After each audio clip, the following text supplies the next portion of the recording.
My God, such a basic mistake. This is why uneducated people are useless. Looks like you've been shuffled around various branches. A lazy old man who can't even do his job should just take early retirement. I felt an indescribable sense of humiliation at my boss's tirade. Because I didn't think I had made a mistake. I'll never forgive such a despicable act. I swore to clear my name and crush the vile person who toyed with my subordinates' feelings.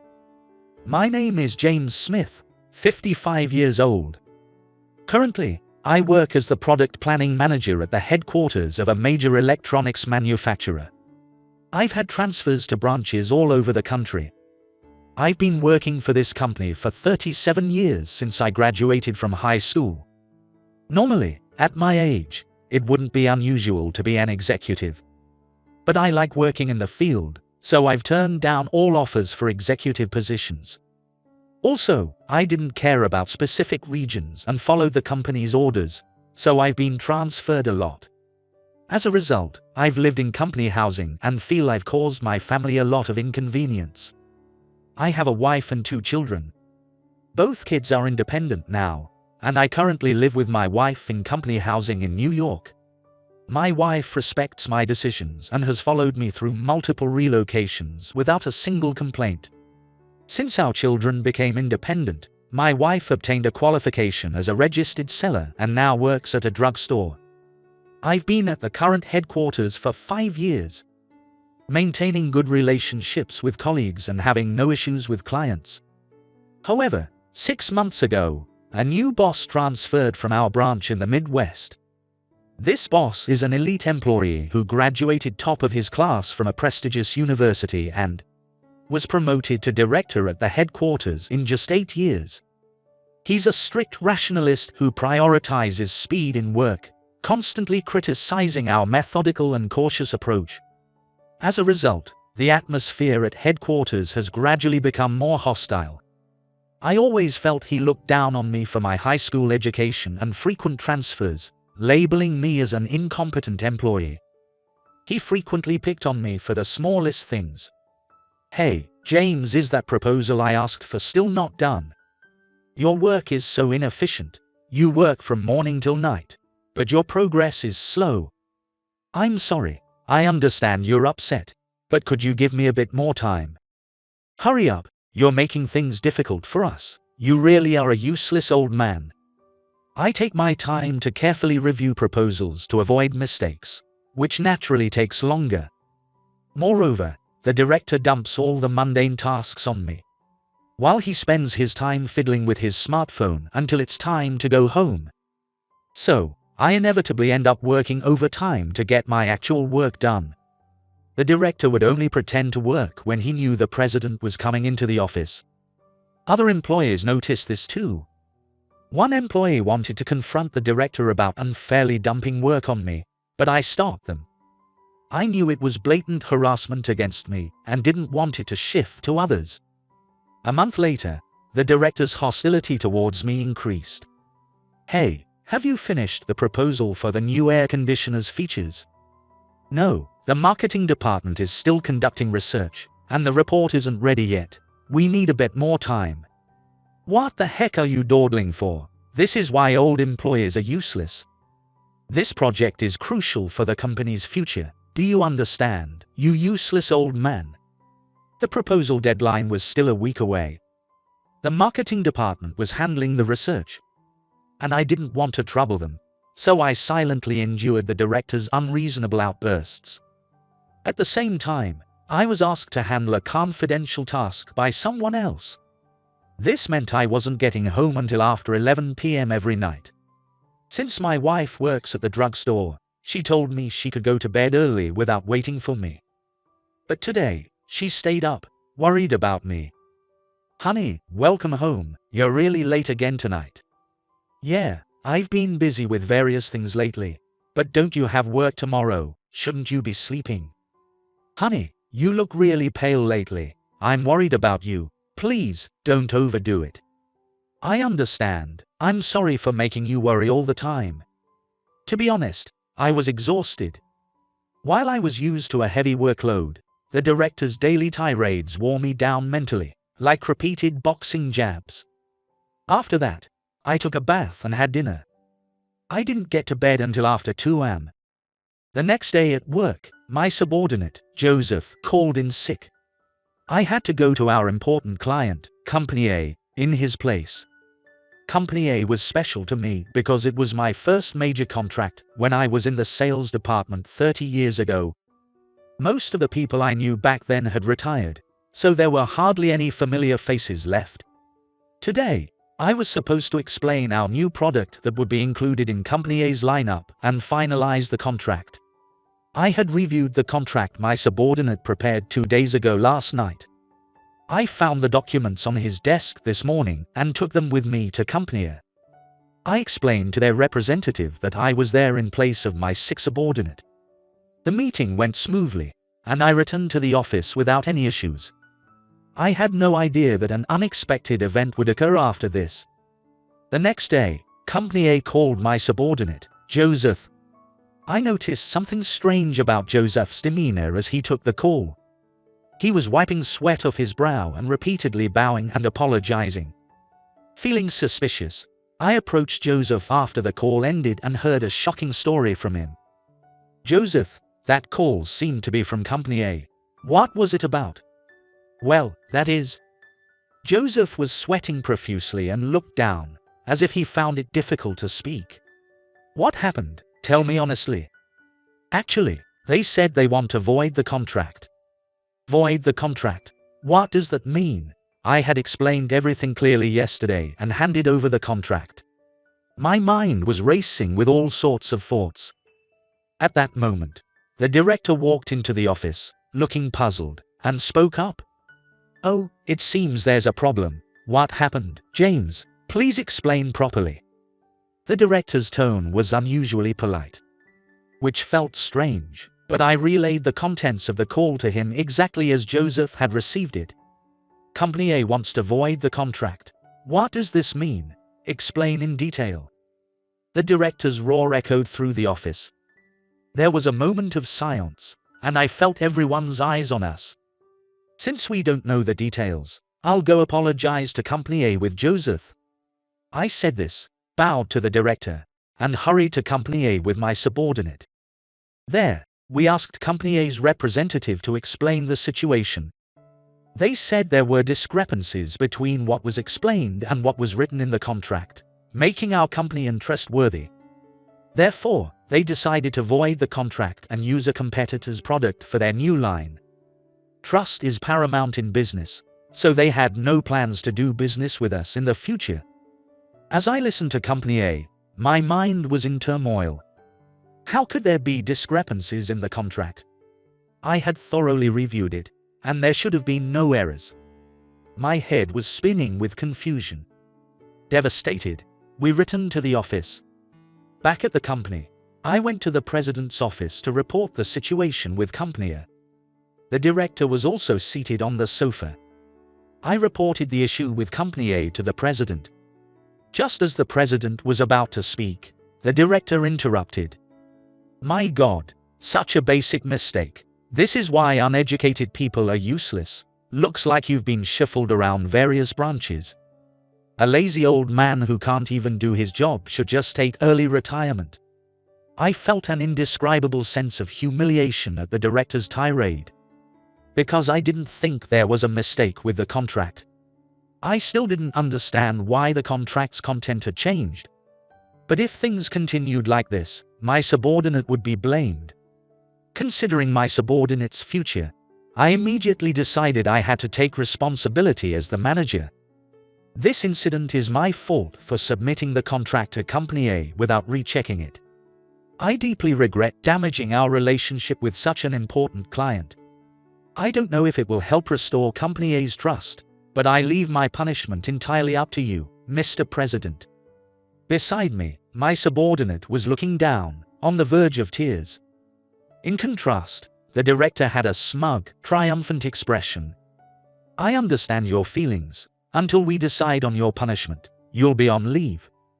The president told me.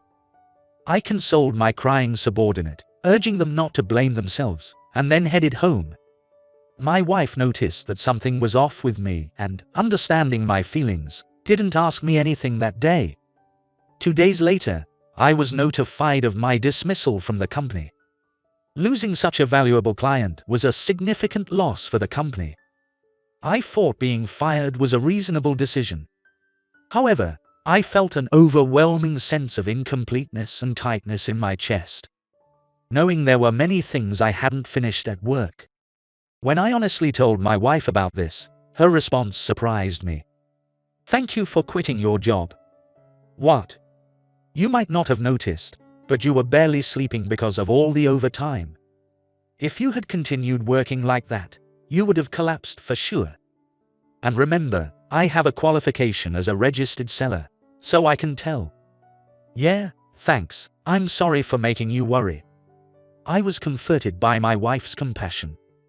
Yet, I kept questioning myself if this was really okay. Caught between feelings of resignation and frustration, I couldn't sleep at all that night. The day after I was fired was Sunday, a day off for the company. I went to my desk to collect my personal belongings. As I sat down in the chair, I let out a deep sigh and reminisced about the enjoyable and challenging times I had experienced at the company. I never imagined I would leave the company like this. Thinking about it brought tears of frustration to my eyes. Finally, I turned on my desktop computer, which I had used for many years. I always kept shortcuts to files on my desktop for quick access. As I looked at the desktop screen, I noticed some deleted files in the recycle bin. This seemed strange to me. I always permanently delete files immediately instead of putting them in the recycle bin. Had someone else used my computer? With that thought in mind, I cautiously opened the recycle bin. The moment I did, I was struck by a thunderbolt of shock. The file was the altered contract format that had been given to company. All company contracts were managed on my computer. Could someone have tampered with the contract to frame me? Such doubts raced through my mind. However, very few people knew my password. Why would anyone take such a risk? At that moment, the company security guard happened to come by on his rounds. I mustered up the courage to ask him. I asked if someone had arrived at the office early the morning I went to explain the contract to company. I always worked overtime in the morning because it was efficient with no phone calls. No one else was usually in the office at that time. I had been working late into the night, so I had meticulously checked the company contract the night before.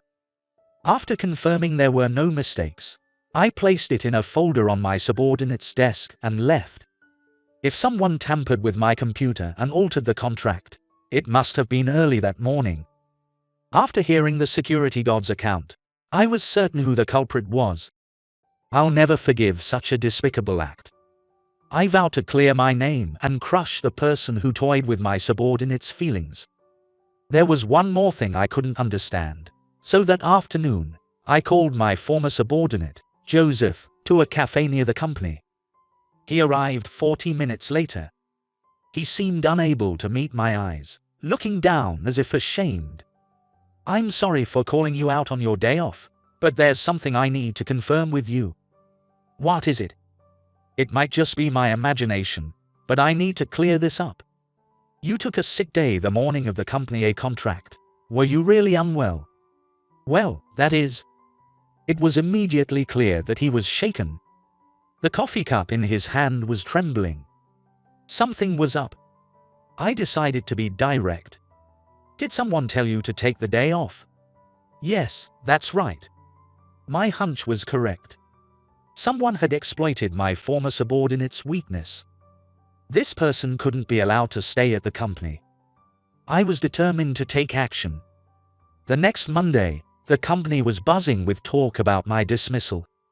Most people couldn't believe I had made such a mistake and were defending me. That day was also the quarterly visit of the chairman to the headquarters. In the afternoon, the chairman arrived. All department managers and above gathered in the conference room. When the chairman entered, the murmuring among the employees ceased immediately. The chairman scanned the room and, noticing something was off, spoke up. "Hey, Is Manager James off today? The president replied.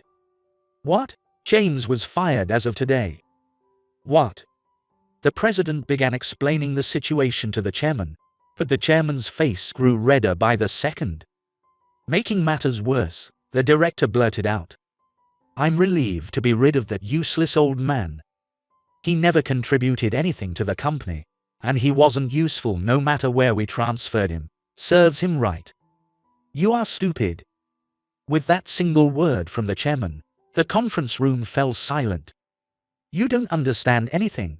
Manager James has single-handedly obtained 25 patents for this company. He's our top contributor. No way, that old man did that. This time, I was expecting him to deliver on a new assignment I gave him today. So, he wasn't coming in early and staying late because he was incompetent. Of course not. I've never seen anyone as dedicated as him. And did you even check if the issue with Company A was really his fault? For someone as meticulous as him, it's impossible. The conference room fell silent again. At that moment, the conference room door opened. I took a deep breath and stepped in, determined to expose the wrongdoing. Oh, James, it's been a while. Chairman, it's good to see you again. I've completed the assignment you gave me. As always, you meet your deadlines. Such a diligent man. And today, I have something important to report to everyone. The conference room buzzed with curiosity.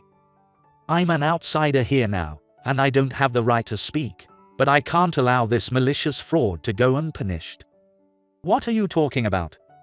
The director, looking a bit flustered, spoke up. Regarding the contract we gave to Company A the other day. My investigation has revealed that it may have been altered by someone within the company. What? That is an unforgivable act. The chairman roared. Who could it be? The conference room buzzed with confusion, and the executives exchanged glances. I know who did it, thanks to the testimonies of the security guard and Joseph, right, director? At that moment, I saw the color drain from the director's face. You forced Joseph to take a day off with a work order to make me the one to go to Company A that day. You arrived at the office early that morning to alter the documents. Knowing my computer password, you accessed the official contract file and created the forged contract. Then, you stamped it with the company's seal without authorization and swapped it with the legitimate contract on Joseph's desk. I didn't do anything like that. You took advantage of Joseph's timid nature and pressured him into taking a day off. According to Joseph, he was terrified and thought he might have unknowingly helped with your misdeeds. I won't forgive you for putting my innocent subordinate in such a situation. But there's no concrete evidence.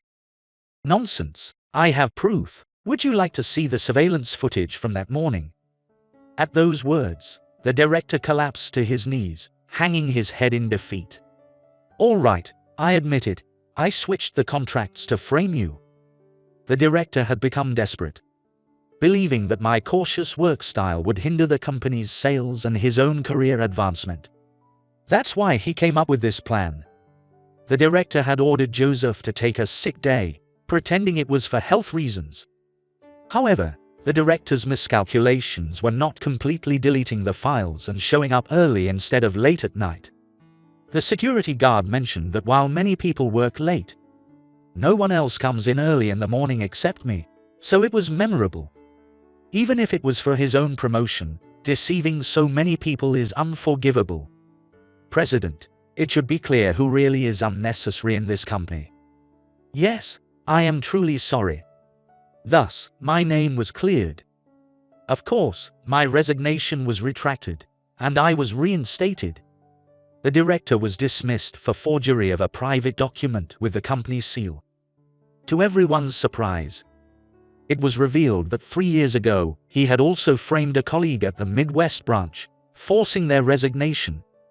His repeated misconduct was exposed, and he ended up divorcing his wife, who was the daughter of a wealthy family. Rumor had it that he married her to advance his career, but in his haste, he destroyed his own life. It's truly pitiful. His obsession with academic qualifications and His desire to climb the corporate ladder at the expense of others eventually caught up with him. Later, he failed to find another job and now lives quietly back in his rural hometown, working part-time at a grocery store. 3 years have passed since then. I am now 58 years old. After that incident, I successfully obtained the patent for the assignment given to me by the chairman. Currently, I am working at our branch in Florida, challenging my 27th patent.